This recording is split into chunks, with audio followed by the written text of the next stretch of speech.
Vamos a estar hablando acerca de un aspecto teológico. Dentro de la teología hay una rama que se define como soteriología. Esto significa todos los temas que tienen que ver acerca de la salvación del hombre. Y para que una persona pueda entender la base de la necesidad de la salvación, es indispensable poder conocer el estado en el cual el ser humano se encuentra delante de los ojos de Dios. Así que vamos a empezar pidiendo a Dios que nos ayude, vamos a pedir a nuestro Dios que hable a nuestros corazones y que en su nombre todas las cosas puedan fluir de manera que nos bendiga. Cerremos nuestros ojos un momento. Padre, no hay la menor duda de que tú eres bueno y para siempre es tu misericordia, Señor. Te suplico por favor que en el nombre de tu Hijo amado Jesucristo, a quien enviaste sin que nosotros lo mereciéramos y que murió en la cruz sin que nosotros mereciéramos ese perdón, te pedimos que nos bendigas esta noche, que nos ayudes con esta enseñanza, que abras nuestros corazones en el nombre de nuestro Señor Jesucristo. Gracias por tu amor y tu misericordia. Aleluya. Pues bien, vamos a empezar. No sé si me puedan pasar el cable de la laptop para conectarlo, por favor. Quisiera que me acompañaras, por favor, al libro de Eclesiastés, en el capítulo número 7, versículo número 29. El libro de Eclesiastés es el libro que se le conoce como el del libro del predicador. Fue escrito por el rey Salomón y básicamente de lo que se trata es de tratar de establecer una verdad, un principio a través de todas las sagradas escrituras, y esto es importante entenderlo.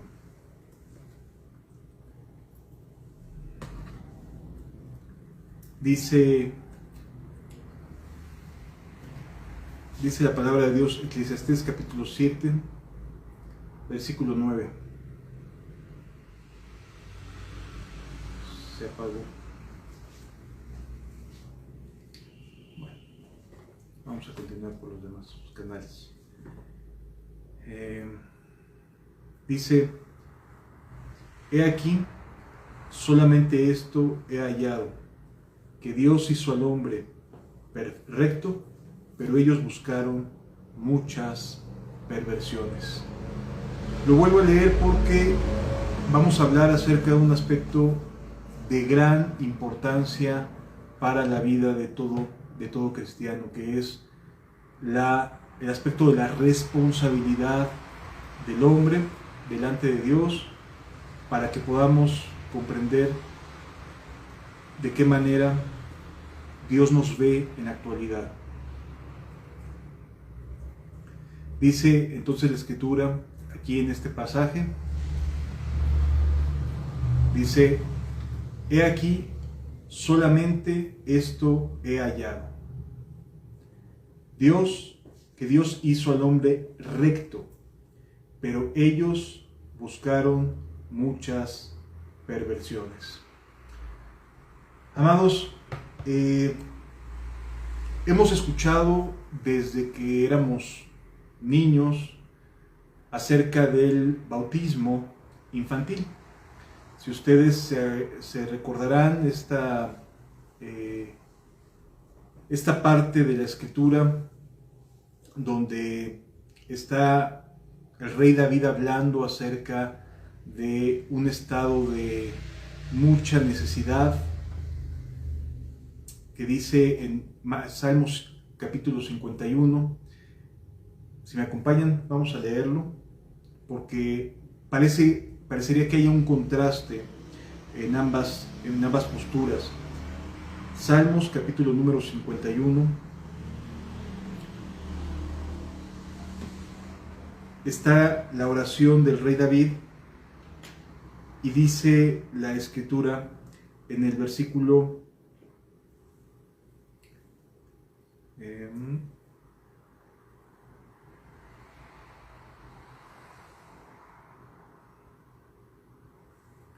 dice, versículo número 4 y 5. está el rey David orando una oración de arrepentimiento, y eso es importante poderlo entender, porque en un corazón arrepentido la persona no encuentra absolutamente nada en su vida que valga la pena, no encuentra ninguna bondad, se ve absoluta y completamente perdido, de tal forma que la persona básicamente ve una llaga podrida completamente en su vida. Entonces es comprensible que esta interpretación que vamos a leer actualmente de en pecado fui concebido, se entienda como si David estuviera asumiendo que desde que fue concebido él era un pecador, ¿sí? Y vamos a leerlo con calma. Dice: porque yo reconozco mis rebeliones, el versículo 3, y mi pecado está siempre delante de mí. Recordemos que David acababa de cometer adulterio con Betsabé, mandó a matar al esposo de Betsabé, lo puso ahí al frente de la batalla, y en ese sentido cae muerto el esposo de Betsabé, y finalmente David termina recibiendo a Betsabé como su esposa, tratando de ocultar su maldad. Dios no le permite ocultar la maldad, sino que lo saca a relucir. Va el profeta y le dice: tú eres aquel hombre que ha hecho tal y tal cosa, y esto desagradó mucho a Dios. Y entonces aquí en este estado de arrepentimiento vemos las expresiones de alguien dolido a causa de su pecado. Dice la Escritura: contra ti solo he pecado y he hecho lo malo delante de tus ojos, para que seas reconocido justo en tu palabra y tenido por puro en tu juicio. Aquí David está dándole el reconocimiento a Dios de su justicia, de su santidad, y a cambio él se ve completamente perdido, él se ve como un pecador. Versículo número 5. He aquí, en maldad he sido formado, y en pecado me concibió mi madre. A partir de este momento y a partir de esta porción de la Escritura, un hombre en el siglo IV llamado Agustín de Hipona genera una doctrina, y esta doctrina enseñaba que los niños eran nacidos en pecado, y por lo tanto el bautismo limpiaba a los niños del pecado. De ahí deriva el bautismo infantil. En México, siendo un país de más del 80% católico, es muy común que las personas, apenas nazca un bebé, quieran bautizarlo, por tradición, por costumbre, pero en realidad el trasfondo de esa doctrina está basado en esta porción de la Escritura, ¿sí? Que Agustín de Hipona asume, interpreta que David fue concebido en maldad, que trae en sí mismo este rasgo de maldad en su vida, y por lo tanto la manera en la cual puede un niño librarse es a través del bautismo. Bueno, esta doctrina de Agustín lo que provoca es el nacimiento de esta enseñanza de que se debía de bautizar a los niños. Inclusive reformadores tales como Lutero o como Juan Calvino asumieron esta necesidad de bautizar a los niños porque creían realmente que los niños nacían en pecado. Entonces, una cuestión de una persona adulta que se está arrepintiendo de su pecado es tomado para formular una doctrina, para formular una teología, y de esta manera poder asumir que la persona es pecadora desde el mismo nacimiento. Y esto es totalmente equivocado. Como acabamos de leer en Eclesiastés, en el capítulo 19, versículo 29, en el capítulo 7, versículo 29, una cosa nos dice Salomón: que Dios hizo al hombre recto, pero ellos buscaron muchas perversiones. En otras palabras, la perspectiva que Dios le da a Salomón de sabiduría y de responsabilidad humana es que Dios hizo al hombre perfecto, capaz de poder discernir entre lo bueno y lo malo, pero lamentablemente ellos buscaron muchas perversiones. Ahora, esto es solamente el texto de Eclesiastés capítulo 7, versículo 29, como única referencia. No. Si nos vamos al libro de Génesis, en el libro de Génesis, en el capítulo número 1, se nos dice y se nos enseña que Dios hace al hombre a su imagen conforme a su semejanza. Dice la Escritura en Génesis capítulo número 1, dice a partir del versículo número 26. Entonces dijo Dios: hagamos al hombre a nuestra imagen, conforme a nuestra semejanza, y señoree en los peces del mar, en las aves de los cielos, en las bestias, en toda la tierra, y en todo animal que se arrastra sobre la tierra. Dios dice: hagamos al hombre. ¿Y cómo hace Dios al hombre? A su imagen, conforme a su semejanza. Ahora bien, Dios es omnipotente, pero el hombre no es omnipotente. Dios es omnisciente, pero el hombre no es omnisciente. Dios es omnipresente, pero el hombre no es omnipresente. Entonces, ¿a qué nos asemejamos a Dios? ¿Cómo crea Dios al hombre a su imagen y semejanza? En sus atributos morales. Dios es bueno, el hombre puede ser bueno. Dios es santo, el hombre puede ser santo. Dios es misericordioso, el hombre aprende y puede ser misericordioso. En otras palabras, somos imagen y semejanza de Dios en los atributos morales. Así se le conoce dentro de la teología: atributos morales y los atributos extraordinarios de Dios, que son estos tres: omnisciencia, omnipresencia, omnipotencia. Entonces, es importante entender que cuando Dios forma al hombre antes de su caída, Dios lo forma con esta capacidad de atributos morales, de reflejarlo a Él. Esto nos enseña, pues, lo mismo que Eclesiastés: Dios hizo al hombre recto.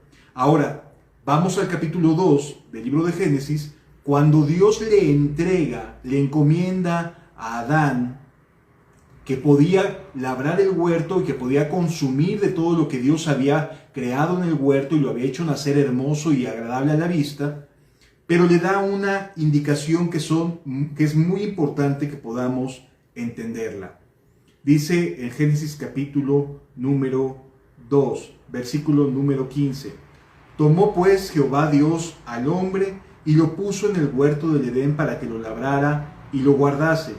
Y mandó Jehová Dios al hombre diciendo: de todo árbol del huerto podrás comer. Aquí ya hay un mandamiento, hay una instrucción divina que le dice: tú puedes comer, puedes saciar tu hambre, tus necesidades de todo lo que hay en el huerto, con excepción de una cosa. Versículo 17: mas del árbol de la ciencia, la palabra ciencia es conocimiento, del bien y del mal, no comerás. Aquí hay una acepción, un mandamiento contrario que le prohíbe Dios a Adán comer de este árbol en específico, del árbol de la ciencia del bien y del mal.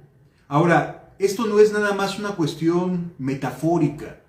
Realmente este árbol, el alimentarse de este árbol, representaría una reacción de parte en la conciencia del ser humano, que empezaría él a tener conciencia de lo bueno y de lo malo. Esta es una responsabilidad que hasta este punto el hombre no tenía. El hombre no tenía sobre sus hombros la necesidad de discernir y de tomar una decisión entre lo bueno y lo malo, sino que era todo bondadoso, todo a su alrededor era bondadoso, todo alrededor era amor, todo alrededor era la presencia de Dios, de tal forma que no necesitaba, aquí según la Escritura, el hombre no tenía necesidad de cargar con la responsabilidad de saber la diferencia entre lo bueno y lo malo. Continúa diciendo la Escritura: Y dijo Dios, no es bueno que el hombre esté solo, le haré ayuda idónea para él. Entonces, ¿hay un mandamiento de Dios en un sentido positivo? Sí. Y hay otro mandamiento de Dios en un sentido prohibitivo. Aquí no hay nada de malo. No hay maldad todavía. Pero la carga de saber la diferencia entre lo bueno y lo malo, el hombre hasta este punto no tenía necesidad de cargar sobre sus hombros. Capítulo número 3. Se nos dice lo siguiente acerca de esta responsabilidad. Versículo número 1. Pero la serpiente era astuta más que todos los animales del campo que Jehová Dios había hecho, la cual dijo a la mujer, con que Dios os ha dicho, no comáis de todo árbol.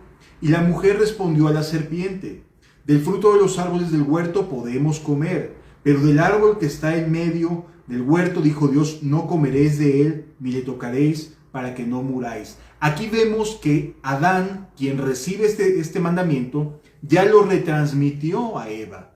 Ya Eva está consciente de este mandamiento de Dios para sus vidas. Y Eva comienza un diálogo con un animal del huerto. Satanás es padre de mentira, sabemos que se puede disfrazar, y entonces ella inicia un diálogo con un animal que a ella no le espantó. Era un animal que recorría el huerto, que ella podía ver de manera cotidiana y que no le fue algo que ella rechazara. Aquí vemos algo importante. La manera en la que la manera en que Satanás presenta sus mentiras no te va a provocar un rechazo de manera inicial. No vas a salir corriendo. Inicia un diálogo sobre algo que Dios había dicho. Eva está consciente de este mandamiento. Dice, pero del fruto del árbol que está en medio del huerto, dijo Dios, no comerás de él ni le tocaréis para que no muráis. ¿Había una conciencia del mandamiento? Sí, había una conciencia. Entonces la serpiente dijo a la mujer, no moriréis, no te va a pasar nada. No le hagas caso a Dios. No va a haber consecuencias. Satanás está engañando a la mujer. Versículo 5. Y esto es importante entenderlo. Sino que sabe Dios que el día que comáis de él, serán abiertos vuestros ojos. Y esta es una verdad que Satanás está usando en contra de la obediencia que Eva le debía a Dios. Sino que sabe Dios que serán abiertos vuestros ojos y seréis como Dios, sabiendo el bien y el mal.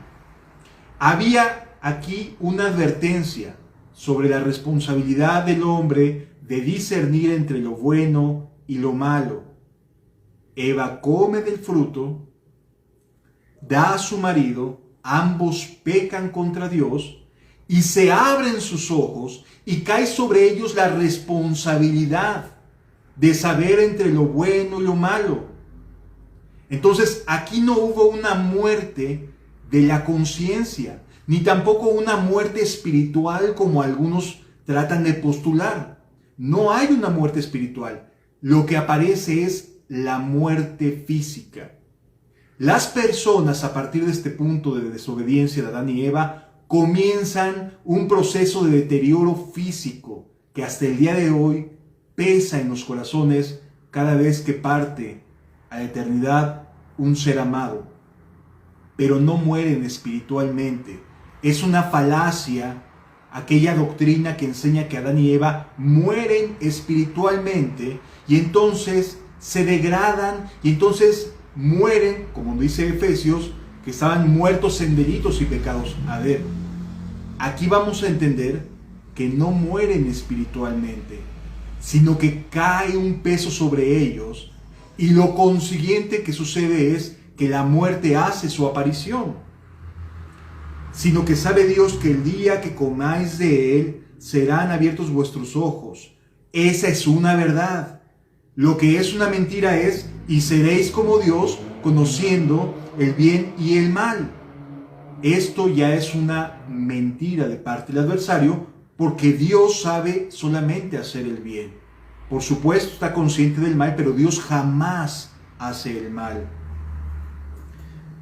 Continúa diciendo la Escritura después de que comen del árbol, ya en las consecuencias que vienen después de esto. Y se nos dice en la Escritura, versículo número 22, ¿qué pasó? El hombre perdió la capacidad de ver lo bueno, de ser buenos, dejaron esa posibilidad de ser imagen y semejanza de Dios de manera categórica. La respuesta es no. Sí hay una afectación, por supuesto que sí, pero no es una insensibilidad absoluta. Dice aquí versículo 22, y dijo Jehová Dios, he aquí el hombre es como uno de nosotros, sabiendo el bien y el mal. Si el hombre a partir de este momento hubiera sido muerto, hubiese caído en la depravación total, no habría esta aseveración de Dios diciendo, he aquí, el hombre es como uno de nosotros. ¿En qué sentido Dios determinó y declaró desde aquel momento que el hombre sería como ellos? Ya sabemos que había atributos morales, ¿verdad? Que Dios nos había hecho a su imagen y semejanza. Pero ¿en qué sentido iba a cambiar esta situación? ¿Y cómo ahora se iba a relacionar Dios con el hombre? He aquí el hombre es como uno de nosotros, sabiendo el bien y el mal. Ahora pues, que no alargue su mano y tome también del árbol de la vida y coma y viva para siempre. Y sacó Jehová del huerto del Edén para que labrase la tierra del que fue tomado. Así que, amados, aquí nos encontramos con una verdad absoluta de parte de Dios. He aquí, el hombre es capaz de discernir entre lo bueno y lo malo. Si hay alguna duda al respecto, vamos al capítulo 4 de Génesis. Cuando Caín y Abel presentan sus ofrendas, ya sabemos que Caín se levanta contra Abel y mata a su hermano. Y continúa diciendo la Escritura, versículo número 6 del capítulo 4 de Génesis, para que podamos entender que no estaban muertos en el sentido espiritual que muchas doctrinas o algunas doctrinas, particularmente los hermanos reformados, tratan de presentar. Pero no miró con agrado, dice el versículo 5, a Caín y la ofrenda suya, sino se ensañó Caín en gran manera y decayó su semblante. Entonces Jehová dijo a Caín, ¿había relación? Sí, había una relación entre Dios y Caín. Le dice, si bien hicieres, ¿no serías enaltecido? Si bien hicieres, ¿no serías enaltecido? Si no tuviera ninguna capacidad de hacer algo correcto, aquí Caín, ¿por qué Dios le dice esto? Si bien hicieres, ¿no serías enaltecido? Y si no hicieres bien, el pecado está en la puerta. Con todo esto, a pesar de que el pecado está en la puerta, con todo esto, a ti será su deseo y tú te enseñorearás de él. El pecado no se iba a enseñorear del hombre, sino que el hombre se iba a enseñorear del pecado, iba a poder gobernar el pecado. Sin embargo, como dice Eclesiastés capítulo 7, versículo 29 que leímos al principio, ellos buscaron muchas perversidades. ¿Sí? Entonces aquí vemos que existe una relación entre Caín y Dios. Y cuando finalmente Caín se levanta, mata a su hermano, Dios lo saca de su presencia, le pone una marca en la frente para que nadie que vea a Caín se atreva a quitarle la vida. Ya está la muerte ahí de por medio. Pero el hombre, como podemos darnos cuenta, no ha perdido del todo la sensibilidad. Como nos dice Efesios, que el hombre no había caído, no había perdido totalmente la sensibilidad, sino que fueron perdiendo esa sensibilidad. Ahora, ¿en el Nuevo Testamento existe alguna evidencia de esto? La respuesta es sí. Vayamos al libro de Romanos, al capítulo número 2. Y en el capítulo número 2, dice la Escritura partir del versículo número 6. El cual pagará a cada uno conforme a sus obras. Vida eterna a los que perseverando en bien hacer buscan gloria y honra e inmortalidad. Pero ira y enojo en los que son contenciosos y no obedecen a la verdad, sino que obedecen a la injusticia. Versículo 11 dice: porque no hay acepción de personas para con Dios. No hay acepción de personas. Entendamos, no hay unos preferidos y otros reprobos. Unos electos y otros que estén fuera de la elección desde la eternidad.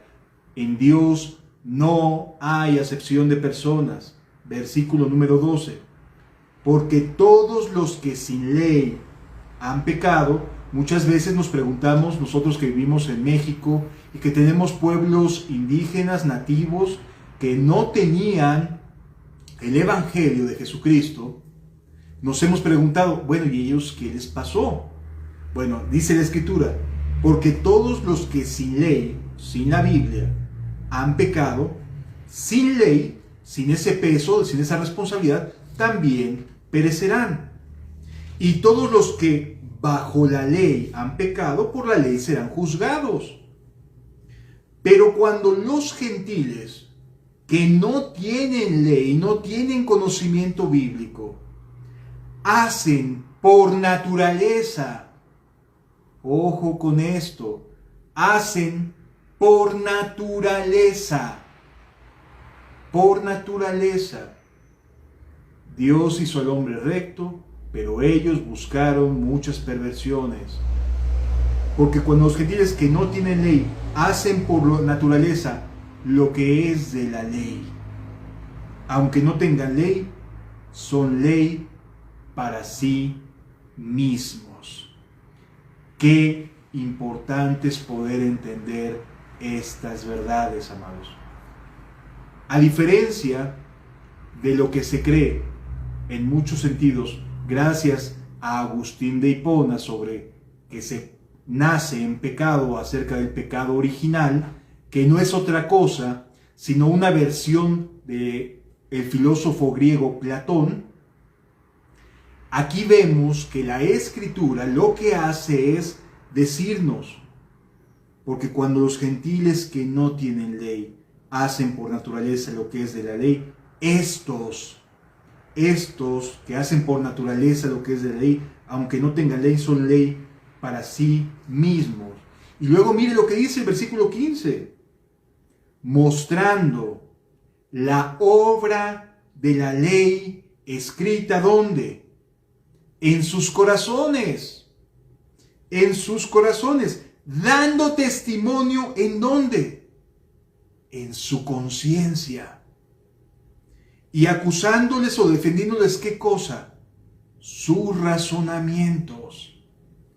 Amados, aquí no hay una depravación total. Aquí no estamos leyendo que el ser humano no tenga la capacidad de razonar y de diferenciar entre lo bueno y lo malo. Aquí nos estamos abriendo los ojos a darnos cuenta que el ser humano es tan responsable de sus maldades que es imposible que no caiga toda la justa ira de Dios sobre él. Dios es juez justo en toda la tierra, dice la Escritura, y no hace excepción de personas. Ahora, esto es importante entenderlo. Tú y yo no podemos echarle la culpa a Adán, ni podemos pensar que nacimos así de malos. No, Dios hizo recto al hombre, pero tú y yo buscamos muchas perversiones. Esa es la realidad. Ahora, ¿hay diferencia o se puede transmitir esta herencia, esta forma de ver las cosas? Fíjate lo que nos dice el libro del profeta Ezequiel. Ezequiel, en el capítulo número 18, Dios está enseñando justicia a su pueblo. Ezequiel capítulo número 18. Vino a mí palabra de Jehová diciendo: ¿qué pensáis vosotros los que usáis este refrán sobre la tierra de Israel que dice: los padres comieron las uvas agrias y los dientes de los hijos tienen la dentera? O sea, el malo fue el papá, pero los hijos trajeron consecuencias. Dice el versículo 3, vivo yo, dice Jehová. No lo está diciendo el hombre, no es una interpretación del hombre. Vivo yo, dice Jehová el Señor, que nunca más tendréis por qué usar este refrán en Israel. A ver, amados, es importante entender que en la época de Israel, antes de Cristo y durante el primer periodo de Cristo, el judío creía que se generaba una especie de herencia entre padres e hijos acerca de los pecados.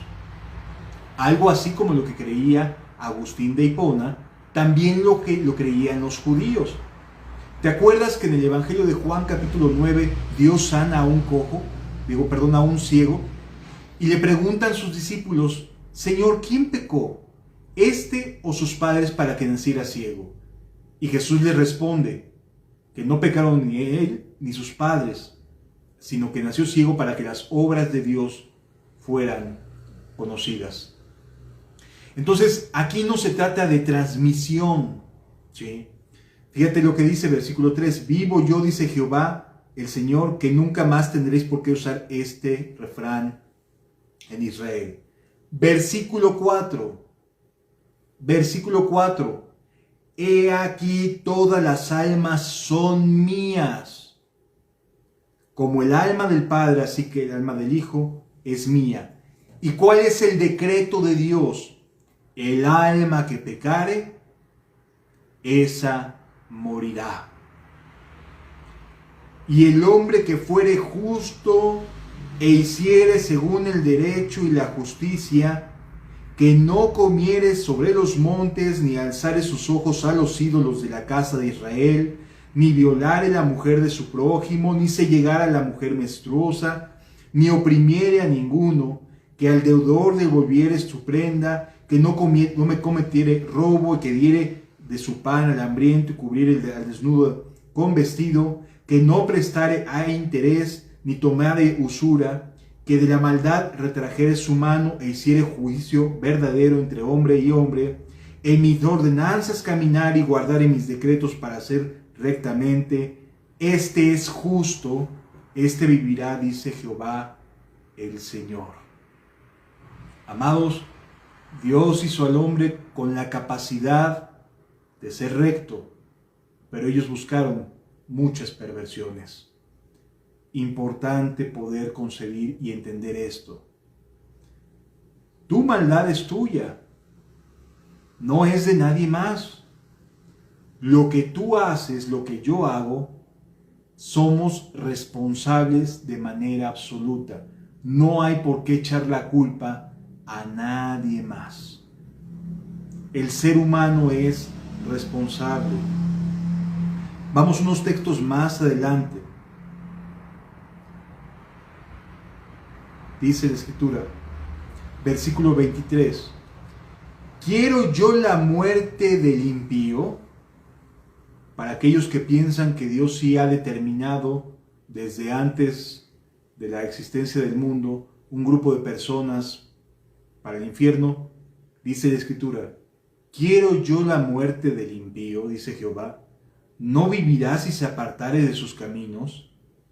Versículo 24, mas si el justo se apartare de su justicia y cometiere maldad, e hiciere conforme a todas las abominaciones que el impío hizo, ¿vivirá él?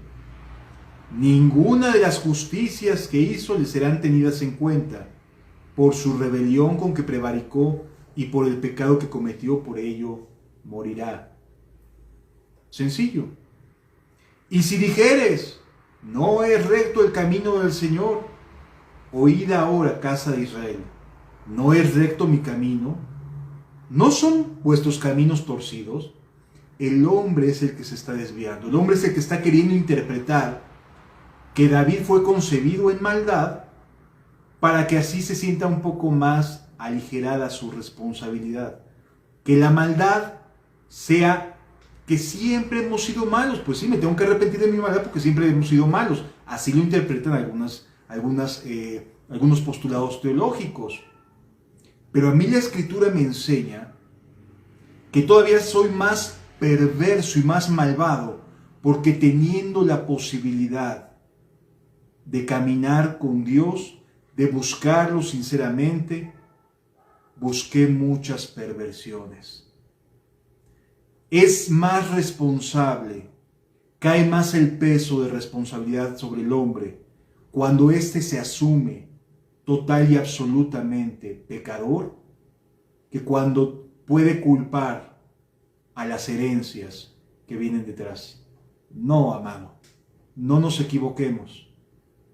El ser humano es enteramente pecador, no por herencia, no por transmisión, no por demonios, porque mucha gente le echa la culpa a los demonios de sus maldades. No, el hombre es responsable absoluto porque ahora el hombre es como uno de nosotros, determinó Jehová de los ejércitos, conociendo el bien y el mal.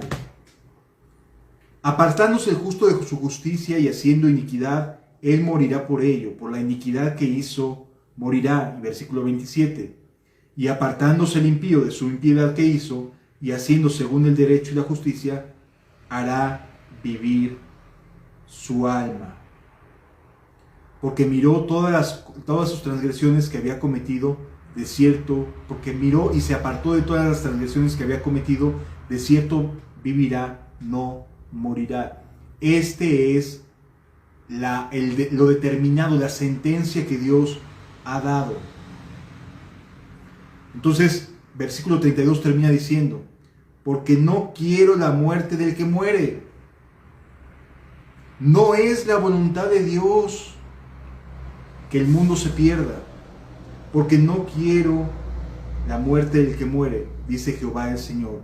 Convertíos pues y viviréis. Es bastante clara la Escritura.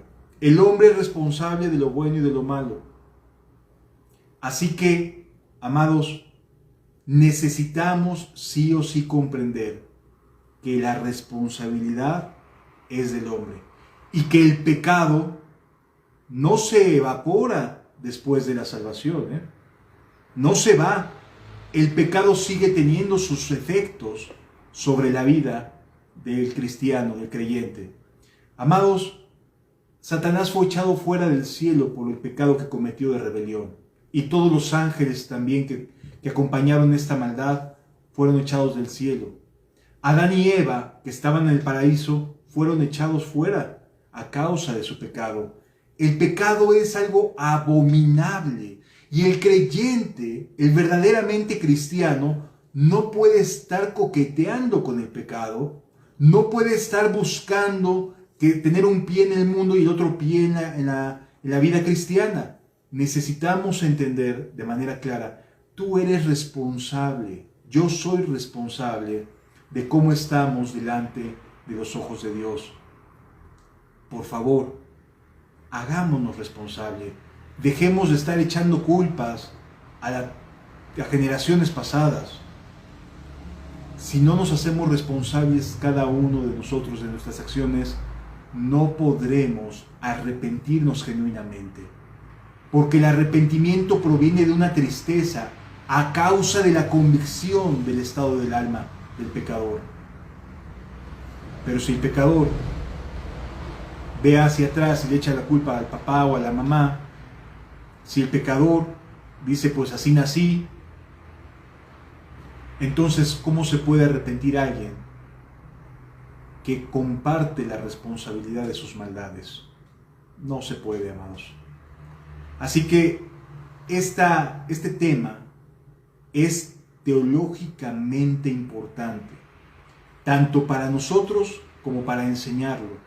El hombre es absolutamente responsable y por lo tanto es absolutamente pecador y corrupto cuando comienza a hacer sus maldades y necesita la salvación que viene de Dios, porque no hay justo ni aun uno, dice la Escritura. No podemos ser justos por nosotros mismos, porque cuanto todos pecamos y estamos destituidos de la gloria de Dios, dice la Escritura. Así que, amados, no nos andemos por las ramas. Somos enteramente responsables y aún más responsables porque no nacimos con el propósito de pecar.